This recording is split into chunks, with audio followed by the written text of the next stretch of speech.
Step Brothers has so many of these moments where we're literally about to start laughing. Our eyes are starting to water and we're starting to go, making these strange faces. There's one where I could point out that Will almost fully loses it.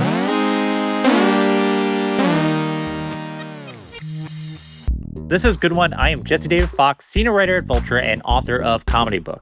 My guest today is John C. Reilly, one of the great actors, comedies or otherwise, of at least my lifetime. We talk about Walk Hard, Step Brothers, Chicago, his creative relationship with Paul Thomas Anderson, and Mr. Romantic, the cabaret character he's been performing as around the country, who recently put out an album of standards from the American Songbook.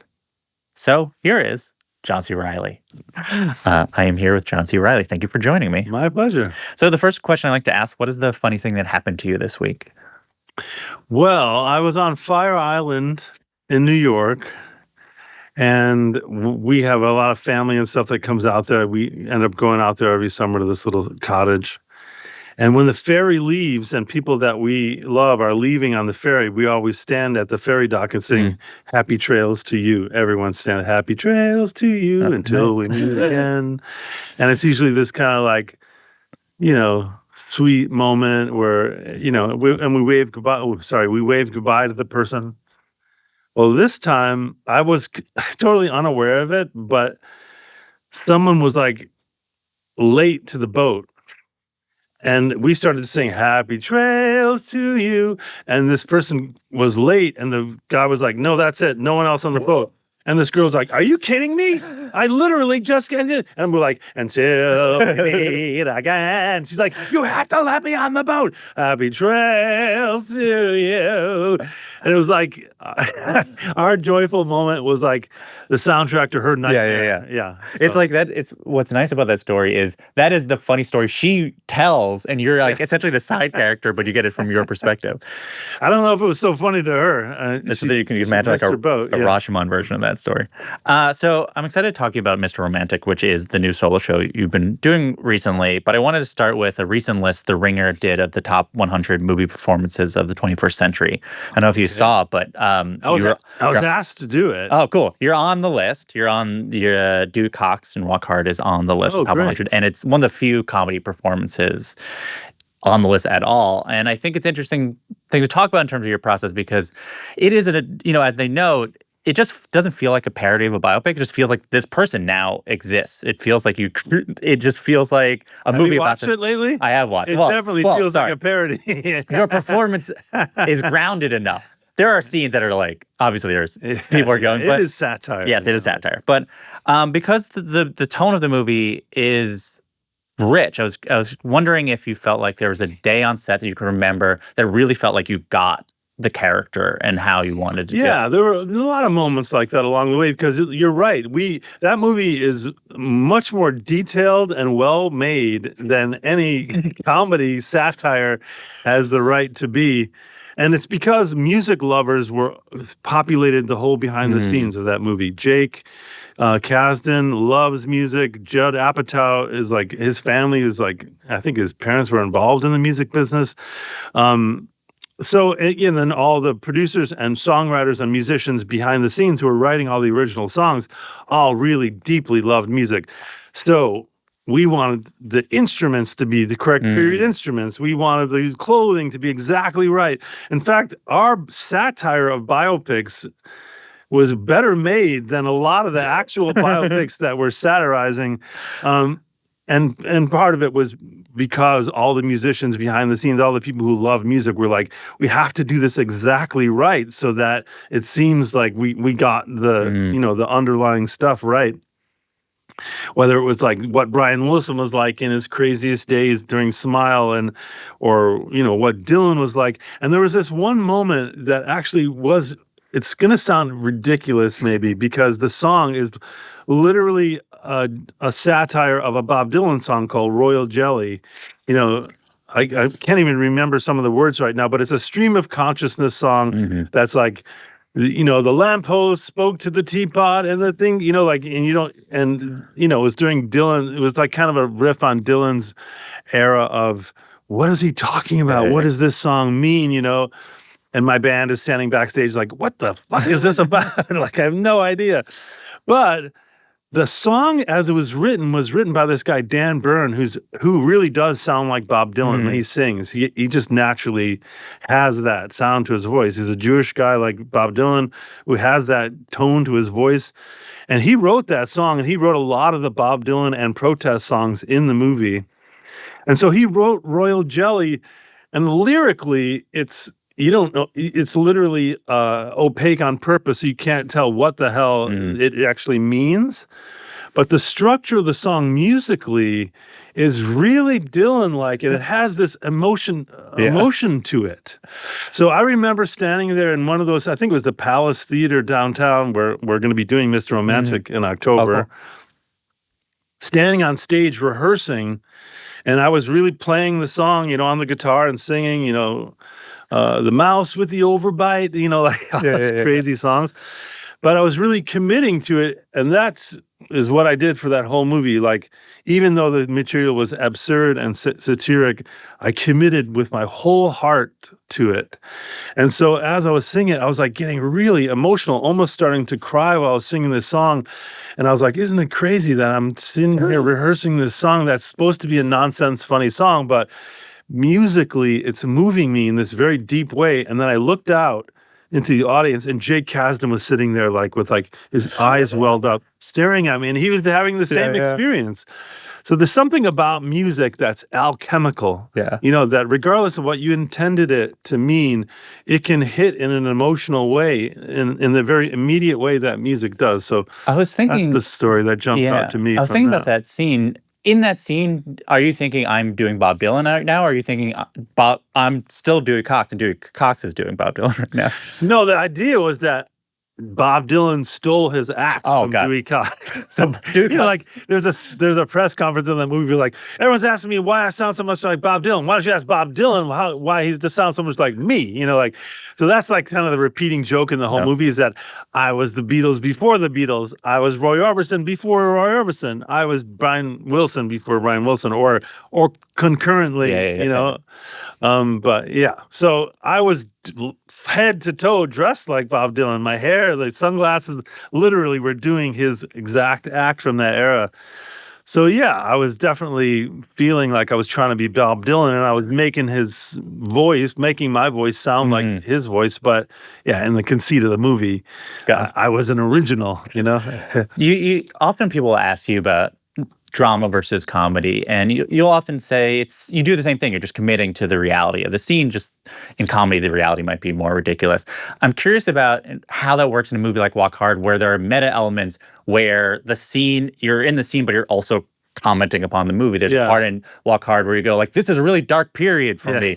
Or there's a joke where you say like, I don't want to succumb to the temptations, and then the temptations. I'm afraid of the temptations. I'm afraid of the temptations.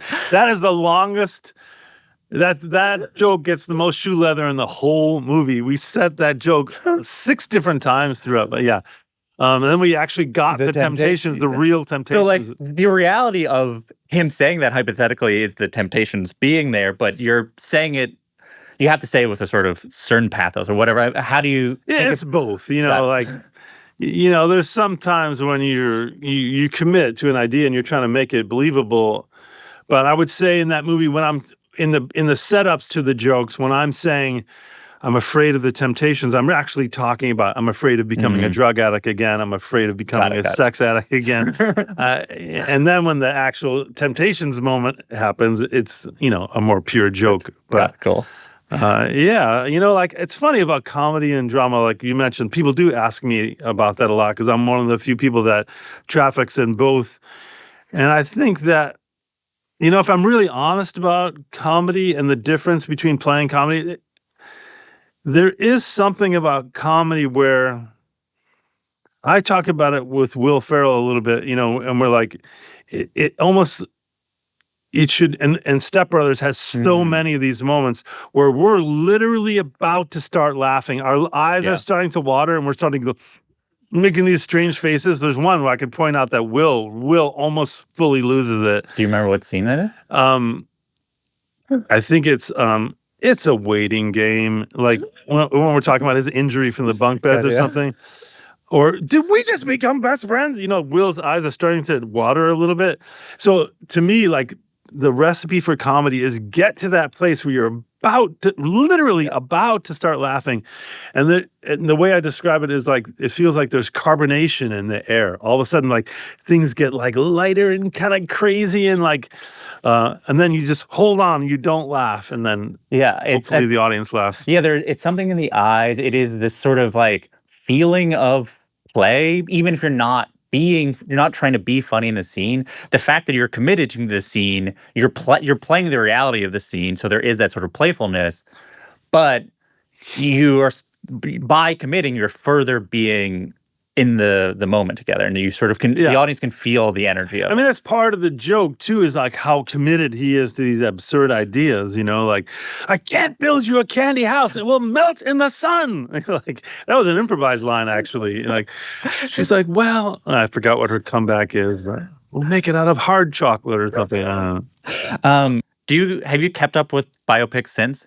In many ways, it feels like unfortunately, yeah, like we really thought of ourselves as being like the inoculation, like this is it. If we go this hard against the cliches and the corniness of musical biopics in particular, then we can cure this virus, you know. And we did interrupt it, you know, for about a year or two. I think Don Cheadle came out with a Miles Davis biopic that was clearly like, okay, we have to do it differently because who knows? I don't even know if Don or that team saw Walk Hard, but I thought like, okay, it's working. Like they're trying to do it in different ways now. And then it reconstituted itself, and we had the Elton John biopic, and then we had the Queen biopic, and then we had, like, they just kept boom, boom, boom, boom. And I realized like, there's just something about this cliche that audiences find very satisfying. And the truth is, if you really do look at the facts of these musicians' lives, they are the same over and over. A childhood malady, you know, blindness or whatever, like a loss of a family member, a tragic event, a parent who doesn't understand you, people who didn't believe in you, a sudden rise to fame, an addiction to drugs, you know, like one after the other. So in a weird way, like the cliche is real, but ultimately those movies are celebrations of music though. So I'm not so mad at it. It's just, I just wish we could find more innovative ways to tell some of these stories. And in many ways, your Dewey Cox was also a celebration of music. It just sort of came from a different angle. Oh, for sure, yeah. So I want to talk about Mr. Romantic. And from what I understand, the story of coming up with that character starts with the 2002 movie version of Chicago. Kind of, yeah. Kind of. Like the genesis of it puts you on a track that sort of gets there. So I want to talk about Mr. Cellophane, which I think is like I think is one of the great scenes in cinema history. I keep on rewatching it. And can you describe who Mr. Cellophane is to you and how your take on it? Because I do think it was a little bit different than other versions I've seen of it. Well, it's funny, we were talking about this idea about comedy and commitment and whatever, like in the play version of that show, in the musical stage version of that show, it's more of a comic character almost. It was supposed to be like, I'm this pathetic clown. I love you, baby. Yeah. And Rob Marshall told me, he's like, when I do this, the reason I wanted you to do it, John, is because you seem like a mechanic from Chicago. It has to seem real. The love that Amos Hart has for Roxy Hart has to be genuine, or else the whole thing is meaningless, you know? Yeah. He's the only redeeming character in the entire story because he really believes that she loves him, and he believes she's pregnant at one point with his baby, you know, like, that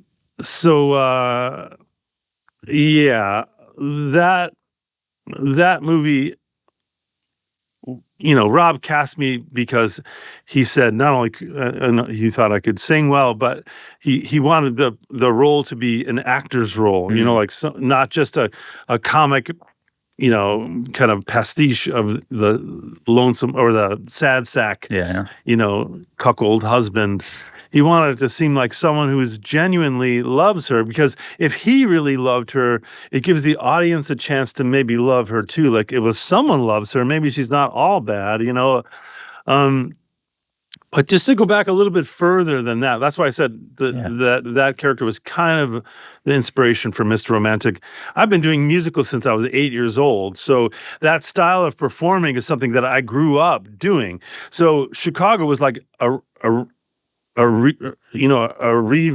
revisiting of that. I realized like, oh wow, like I went to acting school and I got this idea in my head that like serious actors don't do musicals, like serious actors are like, Bob De Niro and whatever. Like, then I realized like, no, actually it takes a lot of talent and like skill to do musicals, and you shouldn't like just dismiss that. And so that was like a re-embracing of that style of performance for me in that movie. And then when I did it, I got all this attention. I was nominated for an Oscar for it. Like the movie is wonderful, and people really, really responded to it. And then it was over. Yeah. And I was like, man, I really loved being that guy. And we set up this whole stage show for him, even in the movie, And I thought, man, it's too bad he only has one song, because I could see myself going on tour as Mr. Cellophane. And then I started collecting songs over time that seemed like they were in that same wheelhouse. And then after 20 years, suddenly I had like all these songs, and I realized, wait, these are not about not being seen. All of these songs are about being in love, wishing you were in love, regretting a lost love. So then that's when the character became Mr. Romantic. There's also, not many people know this, but there's a movie called The Killing of a Chinese Bookie that John Cassavetes made with Ben Gazzara. And he works in he owns or manages a strip club, Ben Gazzara, in the movie. And there's a guy who's like the MC of the burlesque show called Mr. Sophistication. And and I was always obsessed, like, oh, that would be a cool character to play. And that was before Chicago. There is something about like an unreliable cabaret, narrator, like someone who's leading you through an imaginary evening, that was always really appealing to me. And then I got stuck on this TV show for a couple of years, and I was really feeling like I'm just here, like bringing other people's visions to life, and I want to get out on stage, and I want to do something about this lack of empathy I see in the world, And I'm not good with picket signs, or I don't think actors should be overtly political. If you expect the audience to accept you as a character who's not of your political beliefs, then you have to be careful with what you like as an actor, not as a citizen, but as an actor. So I thought, well, what can I do? I can sing these love songs. I can tell people that I love them. I can explore the idea of empathy and loving people that you don't know. And maybe that will make people, maybe that'll help, So I think if everyone was doing that, then we might be digging ourselves out of the hole we're in right now. But that was my crack at it. Yeah. And it worked, by the way. It worked. When we do these shows, which I think you came to one of our shows at the Hotel Carlisle here, you can see by the end of the night, that room or that theater or that audience feels connected. We feel like we've been through something together. You didn't just come and see a show. The show was, you were part of the show.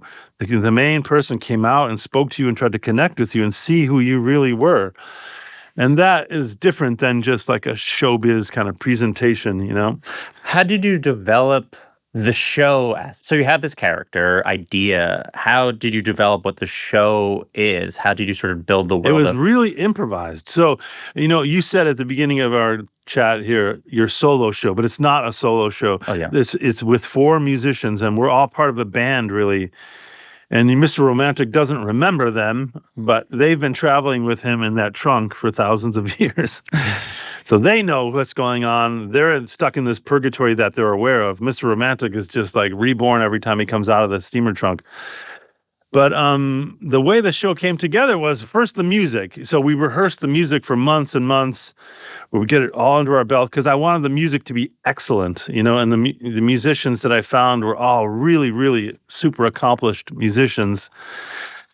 And then and I knew I wanted to come out of a trunk. I was like, oh, that's always a great idea. I always thought of this kind of like New Orleans second line funeral kind of thing where like a band would come in from outside the world and bring it into the theater, and they'd be carrying this box. Well, I quickly realized musicians do not want to carry me in a steamer trunk. fair enough. They have to protect their hands and stuff, like that's their job.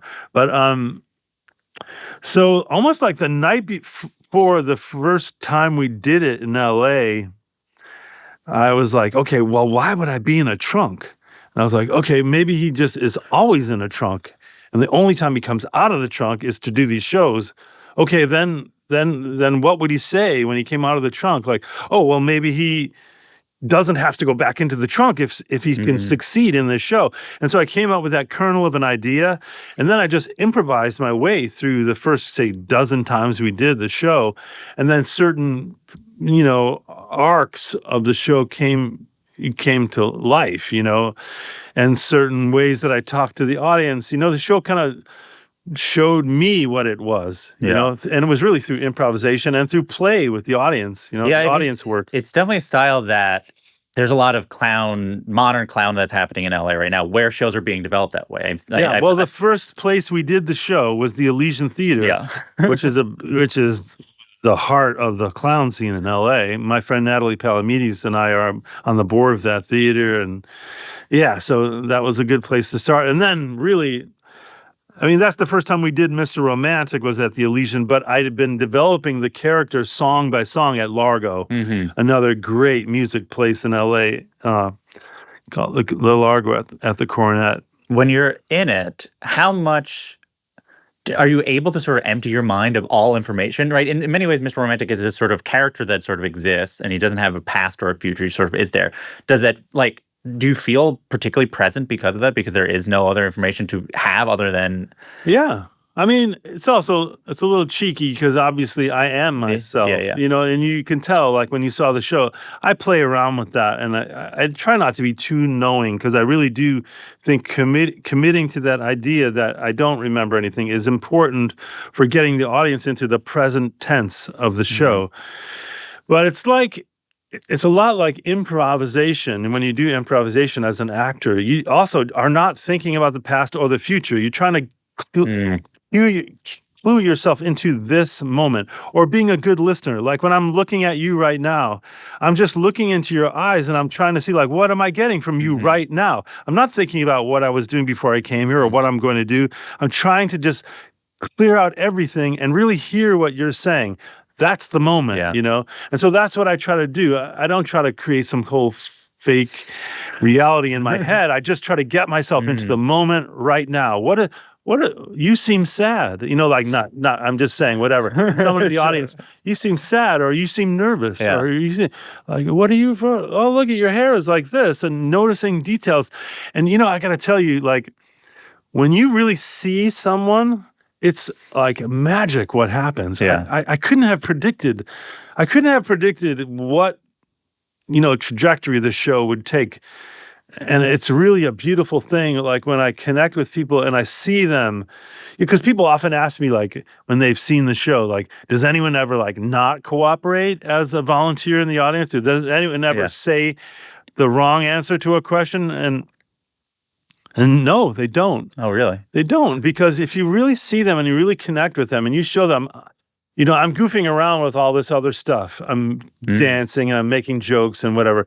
But this I'm not joking around with. I'm really trying to see who you are right now. I'm trying to connect my heart with your heart. And people know that that's real, And so when you do that with people, you just see their armor peel away. And it took a second in New York City, I have to tell you. It was a tough crowd at the Carlisle.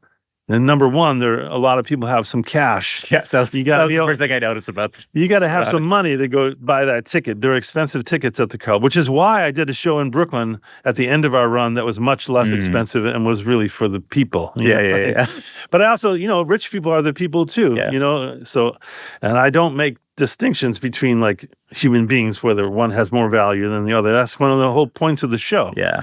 But if you do that, if you really see people and you really try to connect with them and you try to really mean it when you say, I love you, people respond. Human beings respond. Even the hardest hearts respond, Yeah, well, that's why it's impressive doing it at the Carlisle, because there was a clear barrier that people had, and then you're coming out the audience, and we're like, oh, they're like, oh, that's cute, but that can't be the whole show. And then what happens often in this sort of modern class, the audience starts tensing up when they realize like, oh, we're going to be part of the show. Yeah. But if you can use that tension to create a different bond, you share that created the relief that at least I experienced, where at the end it did feel like we're all together. It was really there's suspicion at first, and then there's kind of delight at what the song, and they know that when the songs start, like, okay. He's not going to come out here and talk to me right now. It's just the song's going to happen right now. But what I'm doing is building trust from the beginning of the show to the end. I'm building trust, and I'm trying to get every single person in the audience to connect with me. And I say explicitly in the show, I'll never do anything to shame you or embarrass you or make you feel less than beautiful, you know? Yeah. And I say that, and then people are like, okay, sure. When's the smart ass comment gonna come? When is he gonna make fun of what my hair looks like? And it doesn't come, you know? It really, I think by the end of the show, I really show people like, no, I mean it. Sincerity is real. Yeah. You know that's it's bizarre that saying that empathy is important and sincerity is real is a radical thing to say right now, but it is somehow like this snarky culture that we've developed through the course of our interactions with computers and social media is a powerful thing, and the antidote, I think, is sincerity, you know, and connection. You mentioned seeing people, and in many ways, I was thinking about it. I was like, it's, how do I put it? He's almost like a reverse Mr. Cellophane, or like it's like the person Mr. Cellophane needed. It's like he needed to be in that audience, and he needed you. It's like it is a lot of superheroes. Their superpowers are created as sort of an adaptation of the thing that they don't have, and it felt like something like that, where it's like the person who's never seen turns into sort of like the great seer of other people. But he's also not great at it. You know, because he has no memory, because he has no experience, he's not sure how to fall in love. Do I say this? Does this make you fall? Would this make you love me forever now? So it's kind of funny that he's so inept at it too. And I don't want to get too much into the meta stuff of the show, but because a lot of it was completely unintentional. Like this idea that Mr. Romantic lives in a box that is in a way like a prison, and he comes out, he gets freed every once in a while, and if he can make a connection, he doesn't have to go back to jail, but he does. The meta idea that we all have some kind of box around our hearts that we're all trying to get out of is an idea that the audience understands immediately, inherently, you know, and I didn't expect that. I wanted to come out of a box, you know. It's almost like this idea just kind of like snuck into my consciousness or something. And then when it was born, I was like, oh, hell yeah. Like, I'm going to embrace all that. Like, the show showed me what it was. That's interesting. I was thinking back upon with Mr. Cellophane, you talked about how the ways you related to the character, maybe not the ways some people thought. In some ways, you felt like the nature of how you approach being an actor, you related to Mr. Cellophane in that you have this character and that's what you show people, but people hypothetically cannot see John as much. They see you through these sort of characters, is something you said. And when I was thinking about this show, there is something also to that, which is John is in this chest, and then like you come out and you do the show and you exist to the audience during the show. And then you go back in the chest. It's very meta for what an actor's life is. And I realized like I had a blues band before this. I had a folk band for years called John Reilly and Friends, where we did Americana type music and stuff. And I always felt like a little bit like I had to kind of apologize to the audience. Like, look, I don't know if you came here because you wanted to hear scenes from Step Brothers, but we're going to sing bluegrass music, okay? You know, and I was always somehow a little bit of a hard sell in some way, in my mind anyway. And I also felt like I'm a little bit uncomfortable like being myself out here. So Mr. Romantic was a way to kind of like do music, but put it in a comfortable place for me where I'm playing a character. And I think it's better for the audience too, because the audience is not like, oh, John Reilly thinks this, or, you know, like you're not tied down by the mundane facts of life, of what a human being is really like. He's this mysterious thing called Mr. Romantic, you know, like it's a chance for the audience to play too, to play along. You know, like, you believe that I'm this, I'm pretending to be this, and you're believing this. And our little agreement here is going to create joy for us and connection for us. You know, like, It's a great little magic. I call it an emotional magic yeah. act in a way, you know? Yeah, I know. I mean, especially towards the end, I teared up. I think there's this moment where you just sort of love the audience, and you love, and it is a thing that a lot of, especially film actors, don't get to experience in that sort of way, where they sort of like making movies, and then sort of people respond, and maybe someone will give them a compliment down the street or something like that. But you get to really be like, oh, I'm doing this. I love the audience. This is the way I can tell the audience I love them. And this show is literally about that. You just And that is true. Yeah. I mean, that's why the show is compelling, I think, is because people can sense that that's true. Yeah. I really do love human beings. You know, like, why else would I be doing this show? Yeah. It's not I'm already very famous. You know, I don't need any more fame. The show is kind of a break-even thing financially. I can tell you in the music world right now, it's very hard to tour a show, especially when you do a weekend here, a weekend there. So it's kind of break-even, you know, and it was a way to get the album born and out into the world, which is a whole other concept I had to create for the album because it's so different than the show. But people know, you know, and that's one of the reasons that I wanted to do the show too, was like, I really do believe that human beings that you don't know do deserve love. Mm-hmm. They deserve respect and dignity and kindness. You know, like that's just a core belief of mine. Yeah. So I thought, like, if I can just bring that to people and if they can believe it, even if they only believe it for 90 minutes while the show's happening, that's still something. And a lot of people I talked to after the show, they're like, I drove home, I was in such a good mood. I was remembering all the songs, and it's just, that's worth doing to me, you know? Yeah, I think it is. The thing that it offers is a touchstone for people, like, to have to you know, you only see these 90 minutes, but like in different times you can remember those 90 minutes. Mm-hmm. Like, it helps. I mean, I see a lot of shows and it's easy to just be like, they're performing and you forget there's other audience members. I think it's really hard for a performer to have the audience connect with each other, but I think that is sort of the greatness of that show.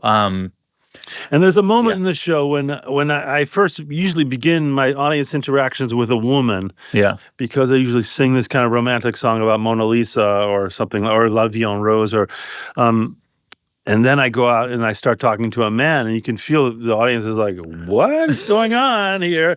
And I say this thing, usually I say something like, you know, I'm not gay or straight, I'm desperate. I'm just, love is love, you know, and that people, you know, if you say it in a political way when you're talking about gay rights or gay marriage, people get into these positions about politics. But when you're in a room and you're saying, I want to love all of you, it's not sexual. It's just, I want to love one of you. Yeah.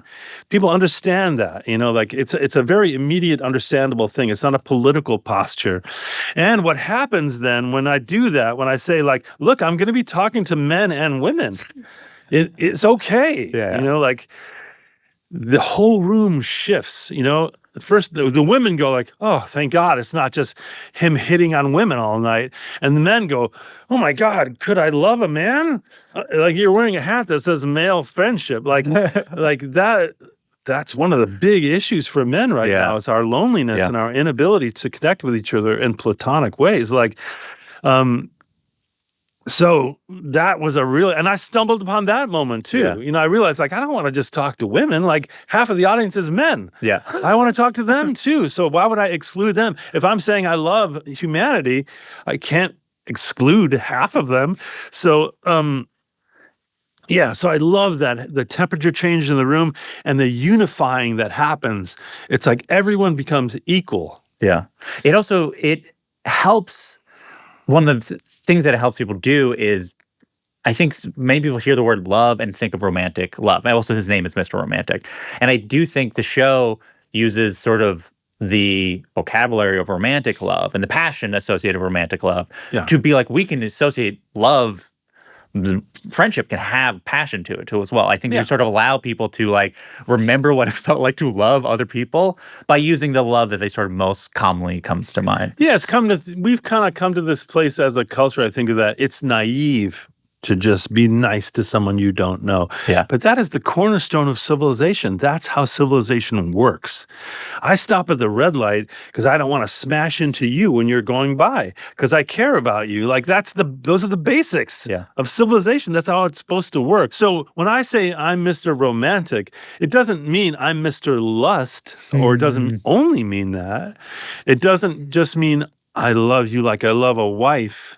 I also love you like I love a mother, you know, like, and to me, romance is a big idea, and love is a big idea, and it incorporates poetry and sunsets and music and lyrical things that are not utilitarian, things that are just joyful and beautiful, a flower, you know, like that's romance to me, opening yourself up to the beauty of life. And that's love, you know, like, so it's a broad definition, you know, and that's another thing to kind of like introduce to the audience is like, is love just about fucking? Is it? I don't think it is, because I've been married 33 years, you know, like, it's more than fucking. I can tell you that, you know, like there's, and you know, obviously you're a man of some experience, I'm sure. So yeah, so it's a way to, it's almost like a salon, you know, in a way, with a lot of entertainment and a lot of bang for the buck. But it's a way to feel through your way through some of these ideas. Yeah, and it's also, I mean, like there's a spiritual quality to it, because there's, of course, right, you love like God, and it's like a searching for meaning, right? Like this character, though they do not have love, the sort of search for love is, I think, a good metaphor for just sort of like searching for sort of like embracing the fact that we exist. And that, in a meta way, is exactly why I did the show. I'm searching for a meaning myself. What does my life mean? I've done 80 movies. I made this money, and people know who I am. Like, what does it all mean? What does it all mean if the world I'm living in is not a kind, loving world? What does it mean? What good is money and fame and being in a movie if you're living in a world where people are out to strangle each other? You know, like that's really was the birth of the show. It came from despair and joy. Like, what are we doing here? Like, what? Yeah, like you said, a search for meaning, and it was definitely this whole process of singing these songs, recording this album, doing this show, are a search for meaning for me. And I think a lot of performers, in their own ways, are doing the same thing. Where does it now? You know, you've recorded the album's out, you still are doing the show. How does the show, where can a character like this go? How does the show sort of fit with your career? How do you see it? Or how do you hope? You know, like we're in this weird place with movies and all this streaming stuff. And, you know, like as an actor, like the ground has really substantially shifted underneath me. Movies that used to be available all the time in a video store suddenly disappear. Like, so a large bulk of my career can disappear at the blink of an oligarch's keystroke. So I thought, like, well, when the going gets tough, the tough do vaudeville, because number one, you can get the money from the tickets right from the door, you know, and you can connect with people right in person, you know. Like I thought, like, well, I always have this, you know, until COVID hit, you know, until we can't congregate. But you know, that is, in terms of my career, I don't know. Like, what is my career? My career was just like one opportunity after another that then added up into a career. I didn't have some game plan when I started. I still don't have a game plan. I just want to keep, you know, there's St. Francis said, like, make me a channel of your peace. And that's how I see myself. I am a conduit through which things pass, and the things that are passing through me are for the audience, you know, so that you can feel what it feels like to feel these things. You know, like that's what I do as an actor. That's what I do as Mr. Romantic. And I think the growth of the show is endless, actually, because there are endless songs that are in this. You know, we have probably 3 different versions of this show with completely different songs every time. But somehow the arc is the same. A character is born, he explains who he is, he explains his mission. We reach some kind of catharsis, and then we dial it down when I realize this isn't going to work out again, as I go back into the box. So So I hope this is a show that I do until the day I die, Yeah. you know, because it is something that I really do believe in. It's really fun to do. And yeah. So You spoke about your career that has become your career. You didn't know this was going to be your career. You didn't set out to. You didn't go like, I'll have this exact career. But I think as you talk about being a conduit, and as thinking about the show and the sort of theme of connection that the show, I think what is sort of unique about your career is it has these phases where you have this unique connection with collaborators, and some great work comes out of that, both in terms of what you're able to offer these collaborators and in terms of what they're able to come out of you. And I want to talk about a little bit of those times to sort of talk about your work. And so I want to start with Paul Thomas Anderson, who's a friend of yours and the first director, I think, to really see you, who put your career together, be like, oh, he was the guy in these things. And I think in many ways taught other directors how to see you, taught the world, I think, how to see you. Thanks, Paul. Yeah. And can you think of a story that captures when it felt like your collaboration, your connection was really strong, that really captures sort of what you had when you were working together so intensely in the 90s? With Paul? Yeah.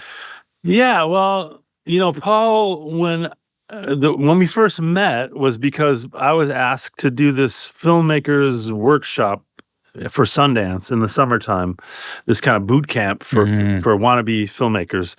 So people submit scripts, then they're allowed to come to this Sundance kind of summer camp, and there are professional actors there that they can work with, and there are mentors in the business who who guide them kind of through the directing process, and they take the script they have and they shoot a few scenes on video, and then they edit them. They kind of go through a virtual filmmaking process. And so when I met him, Paul, I had already done a dozen movies or something, and I was like, what do I want to go to summer camp for? I'm already making movies. What the hell? And then I read his script. I was like, oh my God, like this guy. It was just, I read it so fast. And it was one of those things you don't even really need to read the stage directions, like the dialogue itself.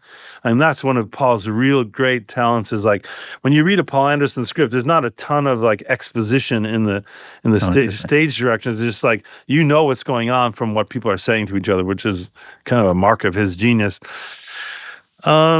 And so we went and did that, and we just became thick as thieves because Paul didn't even have an agent at that point. Yeah. He was just completely undiscovered, and he'd made a short film. He'd been a PA on a few things. He spent like a day at New York Film School, and then someone insulted Martin Scorsese, one of his teachers, and he's like, "Right, I'm out of here." And so, we became like really, really, really, really close friends, like right away. We just thought each other were really funny, and I believed in him and he believed in me, now he's become this incredible director. Now it seems like, wow, he gave me this gift. But if I'm being honest, like I had done a dozen movies at the point, so I was giving him a little bit of a gift too, saying like, no, you're good. This is worth doing. Like we're going to make something great together. And and then it was like I was kind of his like consigliere in a way. Like I would read stuff and give him feedback, and then we'd play around. Like when we're trying to get Boogie Nights done, we loved the show Cops, so we started making these Cops videos just to make each other laugh. And then after we got Boogie Nights made, he took those tapes that we were just goofing around and turned that into the character for Magnolia. So, there was a lot of really close collaboration with Paul. And then I said to him after 3 movies, I said, listen, I don't want to be in one of your movies because I'm your friend. I want to be in your movies because I'm the right person to play the part. So you should never feel obligated to cast me in one of your movies unless it's absolutely right. And then he promptly stopped casting me in his movies.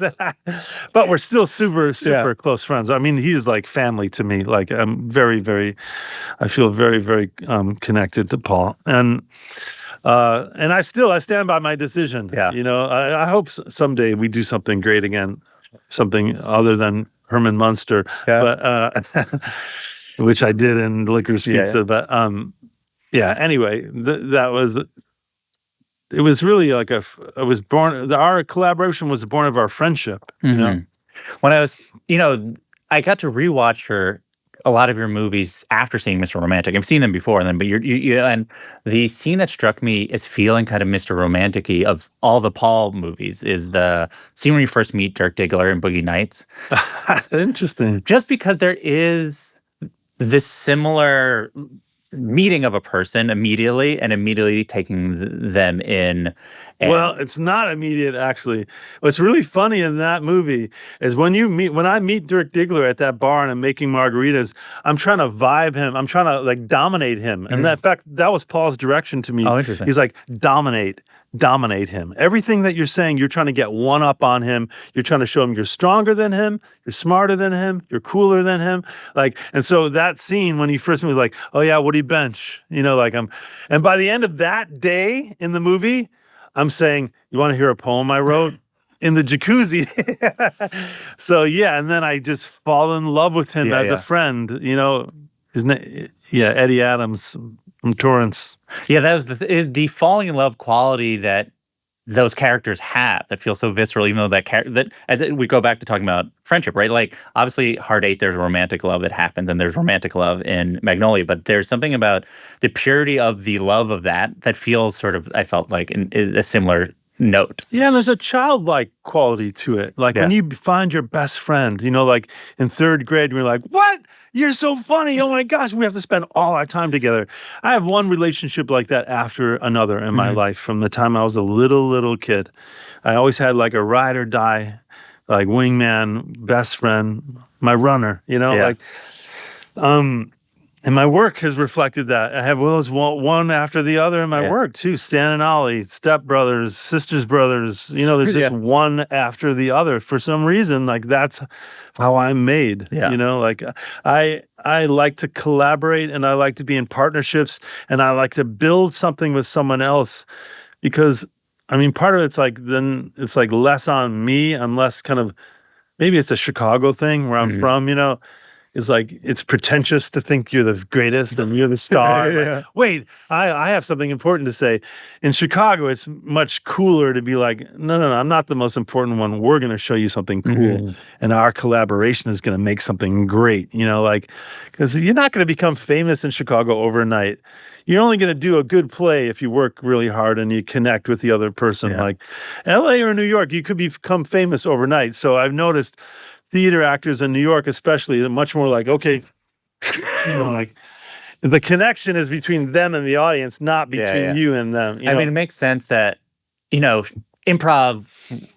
improv comedy was invented in Chicago where like stand-up became really a thing that was a New York and LA thing where it felt like, obviously there's people specifically that created improv there, but like it does feel like that makes sense that was the culture where that would come out of. Another one of your collaborators that we talked about was Will Ferrell. Can you think of shooting something or a story that captures a time where you felt really particularly connected to him creatively? I felt connected with Will from the moment that I met him.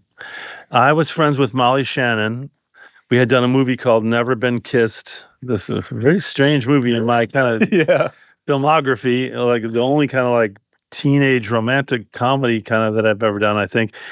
Anyway, Molly and I were like romantic in that movie, and I just fell in love with Molly, and she's still one of my closest friends. She's just a miracle, Molly Shannon. And I was in New York, and she's like, "You should meet my friend Will. I think you'd really like him." And I already knew his work on Saturday Night Live and stuff. But I remember meeting him on the West Side Highway. I was walking with Molly, and like, "Oh, he's going to meet us here," and we met on a corner. And I remember looking into his eyes and be like, "Oh my gosh, like I'm going to be friends with this guy." And I almost feel like I do feel like a familial connection to him. I don't know if it was the way that he looked or our similar heights or whatever, but I looked at him like, wow, like I knew right away I was going to be simpatico with this guy. Like I knew I felt very connected. I almost did Anchorman. I did a table reading of Anchorman. That was really fun. And then I was already committed to doing The Aviator, so I couldn't do... You were going to be Champ, I believe, right? Yeah, I was going to be one of the news team. Yeah. But Yeah, so we could sense right away, like, oh no, we got to do something together, like when we almost did with Anchorman, and then luckily Talladega Nights came along, and then it would just like, we were like off to the races. Yeah. There was so much improv in Talladega Nights that I actually was the one that said, after we finished Talladega Nights, I sat Adam and Will down. I was like, look, guys, I've made more movies than you guys at this point. Okay, I've been doing this for a while, and I can tell you, it's very, very rare that people have this kind of connection that the three of us have. So I really think we should come up with another project for us to do right away. Yeah. So let's meet, and I made this dinner happen. They're like, okay. We met at Dan Tana's. We all sat around and talked, and came up with a million funny ideas. And then the next morning, McKay called both of us like, how about your parents are divorced people? And then he gave us the pitch for Step Brothers. We're like, yep, like that's the one. So yeah, anyway. The most Mr. Romantic. When did I feel most connected to Will though? I don't know. Like, well, this is the most, well, what were you going to say? Well, you can. I don't know. It's just one. I mean, to really improvise with someone and to really see someone like, did we just become best friends? All those kind of lines and stuff. A lot of the improv, like, it's real connection. The thing that I thought of, the scene in Step Brothers, Will's character is afraid of singing, and then he finally sings to you, and you just start listening to him. I started to cry. Yeah. I really start to cry. Do you remember shooting that scene? Yeah, I remember all that stuff. I remember really, really. In fact, I remember so much more from that movie than is in the movie. Yeah. Because at that time, when everyone was shooting on film, the average number of feet you would shoot on film was 500,000 feet for a feature average. Mm-hmm. We shot 1.5 million feet of film on that movie. They called us the Rollout Gang because every magazine of film that was on the camera would roll out, and we'd have to reload the cameras. Anyway, we actually got complaints from Sony at one point. They're like, you need to stop using so much film. And McKay was like, fuck you. Like, come on. Have you seen the dailies? We're getting great stuff. Who cares about, it's like, I don't know. It was just to complain about the raw material use to him was absurd. So when you're seeing Will sing, and obviously it's Will singing, and you know how important it is to this character, how emotional, like, did the script say, he cries, or did it just sort of... No. Who knows what the script said? We improvised our way through the script too. The three of us wrote that script together, and so there was stuff on the script. But then I don't know what the percentage is, but I would suspect about 50% of what we did was like live on the set, improvised on the set. But it's that same thing we talked about at the very beginning of this interview, which is like commitment, Like, I know it's silly that he's singing this, like, what is it? Who's the singer? Yeah, give him something. It's Bonnie Raitt. Yeah. He's singing this Bonnie Raitt song in this very timid way, Of course, I know it's absurd, but as the character, as Dale, I'm trying to get fully locked in an emotional place and really believe this is the most beautiful thing I've ever heard. It's almost like an acting exercise, like really believe it. If you believe it, then the audience believes it. So yeah, it was real. I mean, it's as real as any. Yeah. I guess it's also funny, but yeah, I mean, it's real.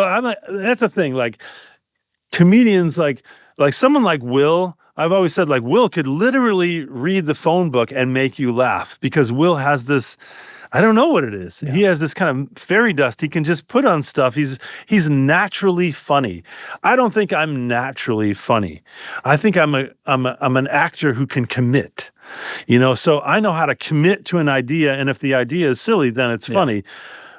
Will and people like Bill Murray and people like Peter Sellers, and there's something about those comedians, a pure comedian that's just like, you don't even know why you're laughing. Yeah. There's just something that they do that's just funny.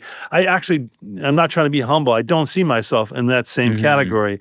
I see myself as someone that is a good observer of human behavior, and I'm good at mimicking human behavior, and I'm good at committing wholeheartedly to ideas.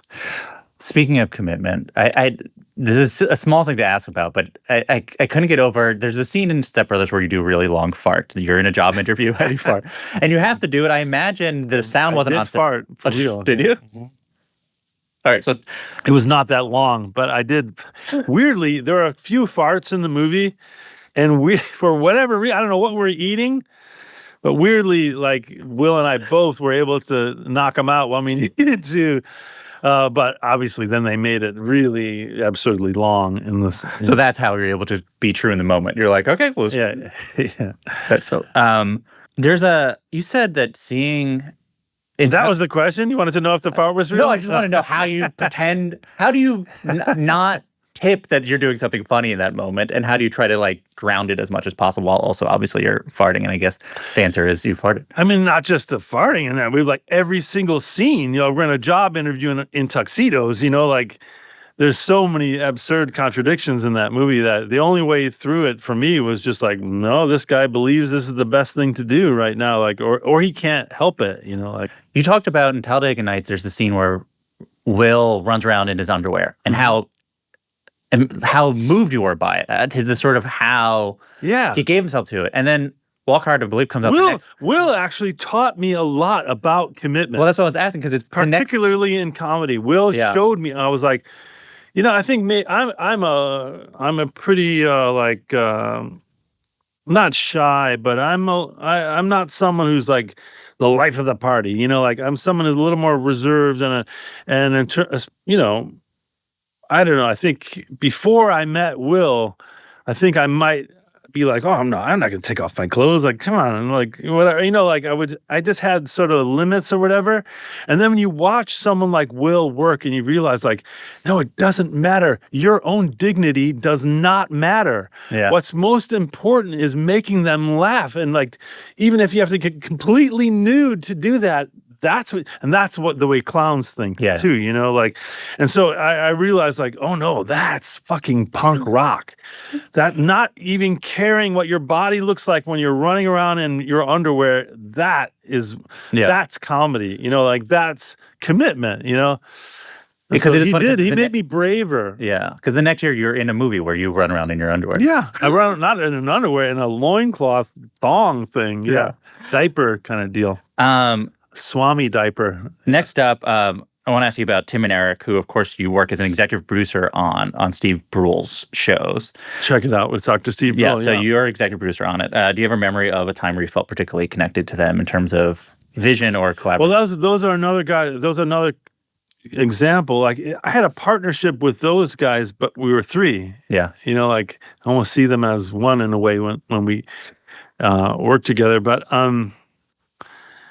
it was born of our friendship, too. There's this guy, Ron Lynch, who's a great comedian. He does this show called The Tomorrow Show for 20 years in L.A. He's still doing it. I met them at Ron's birthday party at a bowling alley, and he's like, you should talk to these guys. I think you'd like them. Like, he knew my sense of the absurd was similar to theirs, and it was like, we got on like a house on fire. I did their first show, Tom Goes to the Mayor, kind of like as myself in a way. My character's named John in it. Those guys are also people like who their own personal dignity doesn't matter at all. They're also punk rock like that too. They go for the most extreme ideas and they fully commit. And the crazier the idea, the better. When I felt closest to them, like I've spent a lot of time with Tim and Eric. We've toured together, I've been on their tours with them, and I've driven in cars with, for hours and hours and hours. We've gone across the whole country together, different cities. And so I'm really, really close with those guys as people, so I think that's, again, just sort of like I get into these relationships with people and then our work becomes an extension of those relationships, I think. The last one I've always was curious about. I've long been fascinated with the mythologized production of True West you did with Philip Seymour Hoffman, where you traded parts. I don't know if you know this, but people talk about it as like the paragon of acting, partly because it's just the idea of you trading parts every other night, where you're playing brothers, you're playing. It's every 3 performances. Oh, interesting. Actually. Yeah. So sometimes we do the matinee one way and the evening performance another way. Those are pretty surreal days, but yeah. Can you talk about coming to that idea, embracing that idea first, and then I'll ask if you have any memories that stand out from that experience? Well, first of all, to give credit for that concept, it was Matthew Warchus, the director's idea. He did it before at the Donmar Warehouse with 2 other actors. Mark Rylance, actually. Oh, wow. The great Mark Rylance was in the original True West production that Matthew directed. And another fellow from New York, I can't remember his name, but he came up with that concept then because Matthew was taken with the duality of the characters. Mm-hmm. In True West, there are 2 very different brothers, and in a weird way, they're trying to become each other. One wants to be more hardcore and more of a man and more macho and more of a live an authentic life. The other one wants to be more cultured and make money and be more part of the world and be accepted by the world. And so the symbiosis of that and the way that they try to turn into each other made Matthew think like both guys should play both parts. Like, well, I'm really honored to hear that people still talk about that performance. Like it was a relatively short run, but I remember thinking like, well, first of all, I had to talk Phil into doing it. Phil was like, oh, I don't know. I got Phil to do it. And I remember thinking like, it felt like a boxing match, you know, where we didn't really have to, no one won. Yeah. And there was no intermission. So it was just like, boom, this shot out of a cannon thing every night. And I remember thinking like, this might be the greatest thing I'll ever do. You know, even at that age, I don't know how old I was in my 20s or something. Like, I thought like, man, does it get any better than this? And it was one of those rare moments in life where I remember multiple times during curtain calls where I would just be weeping because I was like, what did I just go through? You saw it. I can't believe this just happened. I can't believe how lucky I am to be this vessel tonight that I brought this to you. You know, like it was a really, really, really special moment. And it was like, it bonded Phil and I in this deep way because people didn't know who the hell we were on Broadway. We were completely untested on Broadway. Maybe if you were into movies, you might know us a little bit from the movies, but it was a trial by fire, you know, and every night, and there was a lot of, you know, the characters are really at each other for almost the whole play. And our ritual every night before we went out on stage was like, we would embrace, and I would say, I love you, brother. So that was a deep experience with Phil, you know, God rest his soul. Yeah. And a brilliant piece of writing. Yeah. A brilliant piece of comedic writing. Yeah. You know, like Sam Shepard wrote that play. I don't even think Sam understood how funny it was. You know, I had never seen Malkovich and Sinise do it in Chicago, even though it was already, people talk about this legendary thing. People are still talking about that in Chicago, about Malkovich and Gary Sinise, you know, like, so we rehearsed that play and we just did it in this room. No one ever laughed in rehearsal. No one. Yeah. It was just silent. So we thought we're doing like straight up drama and it was intense. And we knew some things were kind of absurd but we didn't think we were getting any laughs. Yeah. I mean, think about that. I mean, there were gales of laughter in that theater. The show would have to, and that was one of the first things we had to learn in the previews. I was like, holy shit, like I got to hold off on my next line because they're like guffawing at the way you sat on the counter, Phil, you know, like, or the way you interacted with the toaster. Like there were all these like magical laughs that just seemed to come out of nowhere. And they were really pure laughs because they were like, the kind of laughs an audience gives you when they recognize something true. It wasn't like we're telling them jokes. They were like, oh my God, my brother is just like that. Like, or my mom, when we got caught by my mom, there's this amazing scene at the end of the play when the mom comes home after we've destroyed her house. Anyway, I could talk about that. Was it competitive? Obviously, there's a competition in the characters. Was the acting competitive? You talk about New York versus Chicago. Yeah. Was there a way? Yeah, and then when I mentioned New York actors being like that, I'm talking about Phil for sure. Phil was born and raised in New York. He's from Rochester. Yeah. He came up here. He went to Tisch. He was born of the tough streets of New York theater, like the competition and the rivalries, and like. That's what Phil was, that's where he came up. And I'm like this coming from Chicago guy, and like it was definitely competitive. And if I'm honest, I felt competitive with Phil all the time, as we went into our film careers and everything. Like it was sort of like it was a good competition though, because it was a competition where I never wished ill upon Phil. I never thought of him like in an envious way. It was more like, oh, that guy, he's so goddamn good. I've got to be as good as that. I've got to keep trying. It was like an inspiring kind of competition. And then every night on stage was definitely that, We're trying to kill each other. Yeah. Really, when I say it felt like a boxing match, like there's some physical fighting at the end of that play. And we had stage moves or whatever, stage combat training, but we were going hard on each other because we're both strong guys, and we knew our limits. Yeah. You said a part of the inspiration of making the album was after the experience of playing Oliver Hardy in the Laurel Hardy movie that you made. You learned he was a sort of a wonderful singer, but there were not that many recordings of him. Very few, yeah. And there's something about if you want people to remember that you are a singer, you need to record it while you're still alive. Not just that, but if you want to share your gifts with the world, you better do it. You better not just talk about it. You better do it. Is that how you think about it? Is that a thing? Yes. Yeah. Can you talk about that? I think, like someone told me once, Neil Maron, who produced Chicago, I said, Neil, I didn't know that.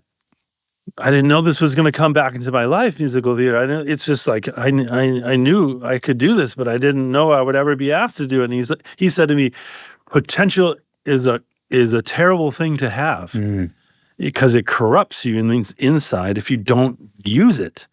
And so, like this idea, don't hide your light under a bushel. Like that's, I don't know why Oliver Hardy never recorded an album, but I know as someone that loves Oliver Hardy, who loves his singing, that I felt like, what a tragedy that there isn't more of that out there, as opposed to someone like Burl Ives, who was also an actor, who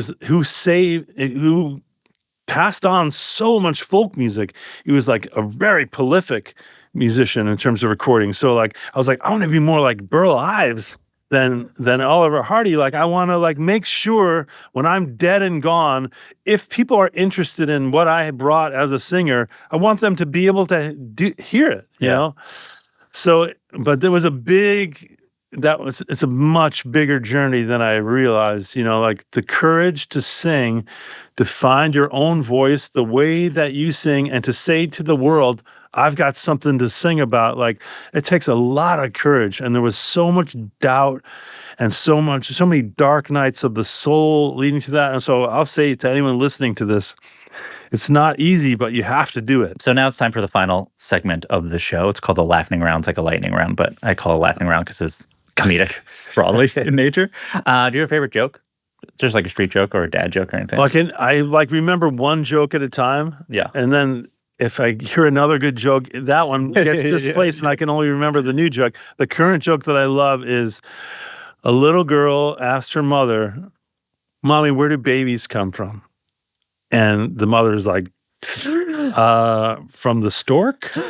And the little girl says, "Yeah, but who fucks the stork?" I gotta laugh outside. So I love that one. That's I love that one. There, a less talked about part of your pivot to doing more comedies is you're in anger management. The Adam Sandler movie where he goes into anger management, you play his former bully who becomes sort of like a Buddhist, who then they have this big fight scene. It's a very funny scene. I think you're very funny in this movie. Do you remember shooting that scene? Yeah. Yeah, that was insane. First of all, Jack Nicholson is standing there. You're like, oh my God. I mean, I'd already worked with Jack, so I knew him a little bit. But I mean, I don't know if you've ever had the luck to meet Jack Nicholson, but when you meet him, you're like, I can't believe I'm meeting Jack. I can't believe I'm here, because Jack is like, he is like you want him to be. Mm-hmm. It's not an act, Jack is who you think he is, he really is the sum of those characters, and the way he talks is anyway. Yeah. And then Sandler has all these, like, he has this brain trust of comedians around him all the time who are writers. So you feel like part of this really exciting kind of gag team, which is how Stan and Ollie used to make their movies. They're called gag men. The guys would just stand around like, what if you hit him in the pants with a fish first, and then the board hits him on top of the head? Yeah, that'll go.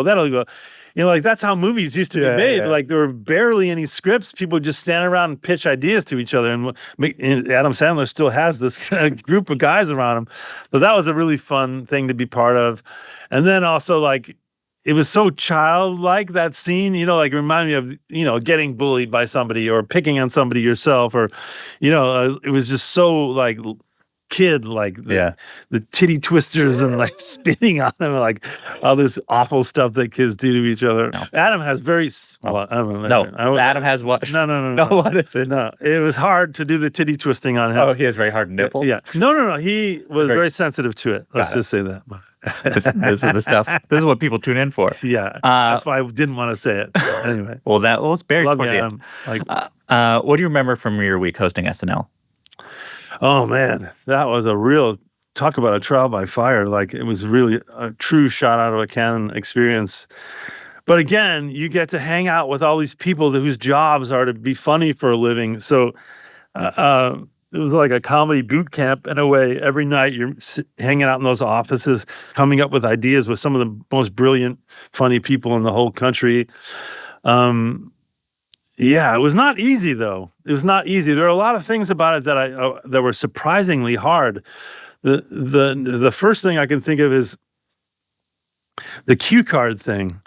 So as an actor, I just described to you for about an hour here how I work as an actor, and it's by connecting with someone, making eye contact, making sure we're on the same wavelength, and I'm really seeing you, and I'm really hearing what you're giving me, and whatever, sending it back.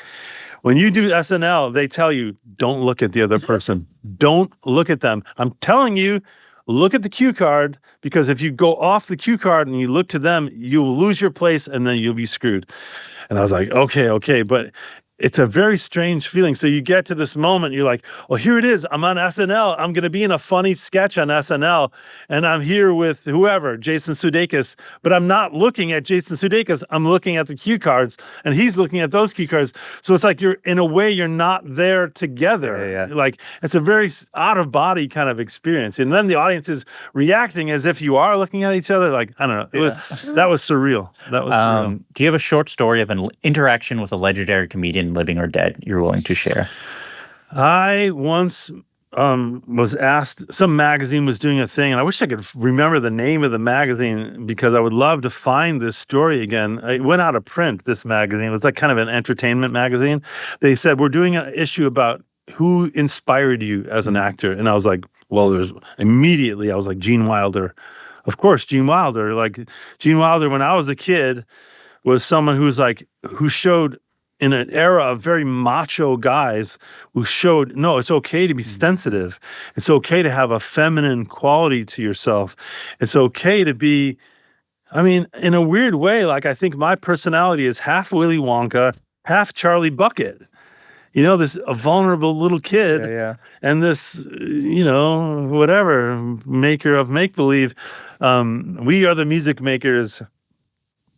That great poem that he says before they go in. So I was like Gene Wilder, and like, okay, well, we'll reach out to him. And then next thing you know, we're driving up to Connecticut to his house that he bought with Gilda Radner. Yeah. She was passed away at that point, but he's there living with his wife, and it was just surreal, getting to like look into the eyes of Gene Wilder and be like, I just want to tell you how important Willy Wonka was to me. And he's like, really? That one? Like, well, I was a kid. That's beautiful. But yeah, he looked older, his hair had gone gray and whatever, but those eyes, those luminous blue eyes, like, and in a weird way, like he was a very accomplished comedian. He was someone who could be funny at will, but he was also the kind of actor that I aspired to be. Someone who was about sensitivity and about really believing what he was doing, like, I don't know, there's a really special quality of the Gene Wilder that I don't think I've seen in anyone else.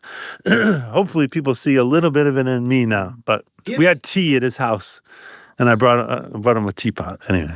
And then he said, I have to go to a tap dancing lesson. Goodbye. we did our little photo shoot. Yeah. He's like, we're going to go take tap dancing lessons with my wife. Goodbye. Like, pretty cool. I hope I'm taking tap dancing lessons at the age that he was. Do you have a feeling about something that people think is comedy or is funny that you think that's not comedy? I don't think cruelty is comedy. I don't think, there's a trend right now with misanthropy.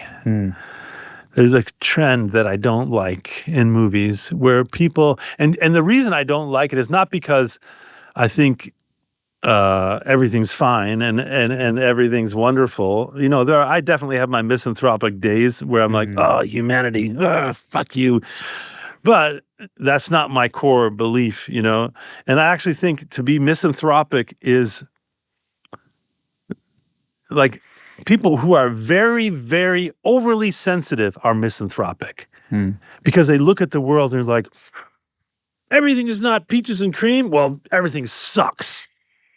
And that, to me, it's like an immature idea. It's an immature stance to take. Like a 15-year-old is like, everything's bullshit. Everyone's stupid. The fucking world is ending, so fuck it. It's just so immature to me. And I don't want to call out specific filmmakers or writer, director kind of people, but it is a trend right now to be cynical in that way. And, I watch one of those kind of stories and I think like, okay, what are you saying to me with this story? Are you saying to me everyone's an idiot because there are no likable characters in this movie? There are no redeeming qualities for anyone in this movie. The world is on a trajectory where it's fucked, right? I'm sorry for all my swearing today, by the way. So what are you saying to me? Are you saying to me the world's fucked, get used to it? I already knew that before I came in here. I read the news every day. Yeah. So what are you adding to my life by telling me that everything's fucked and that everyone's stupid or that human beings are not noble and that human beings at their heart of hearts are not good? What am I supposed to take from that? Yeah. What's additive in my life about that? Why do I need that? I don't need it. If we were living in a bucolic age where everything was fine, then maybe, a little bit of acid would be good, right? A little bit of corrosive thinking might be good to leaven things. But we're in the shit right now.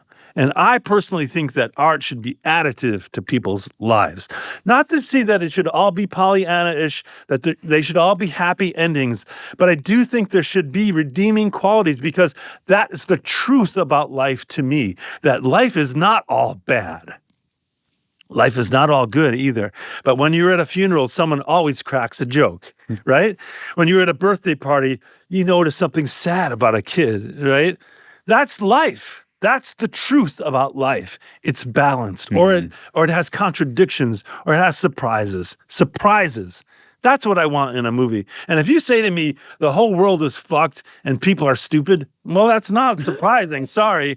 There's many people saying that. Yeah.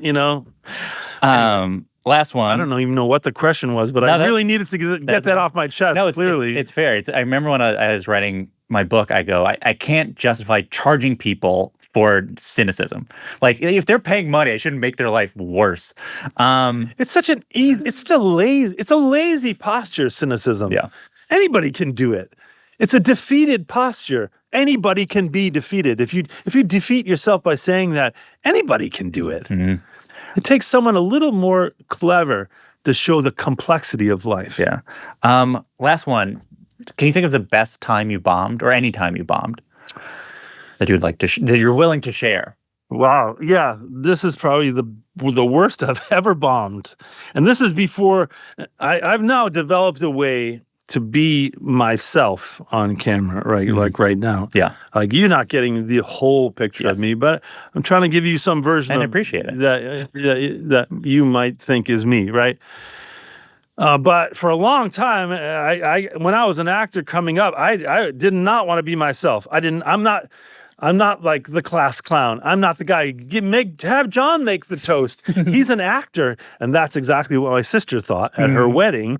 And they were like, "John, you're gonna make a toast, kind of on behalf of the family." And I stood up and I was like, "Oh my God, I am the worst person to do this." And I would said something like, I even said like this Tiny Tim line from Christmas Carol. I was like, "I'm just so glad that you found each other and God bless us all, one and all." And I just sat down, and the audience was like, the reception was like, "Wow, I thought he was an actor." Like, so then I realized, literally after that moment, I was like, "You got to be better prepared for these moments. You have to figure out a way to speak as John Reilly, even if that's not a complete picture of who you really are." Because I think that's what kept me from doing it. Yeah. It was like, well, people can never really know who I am. I contain multitudes, so I'll just play characters and never show them who I am. And then I realized, like, well, if you're going to go out there and promote a movie, you better have some way to talk as yourself. So anyway, I really bombed that day. Sorry. It's all right. Well, Saying sorry to my sister.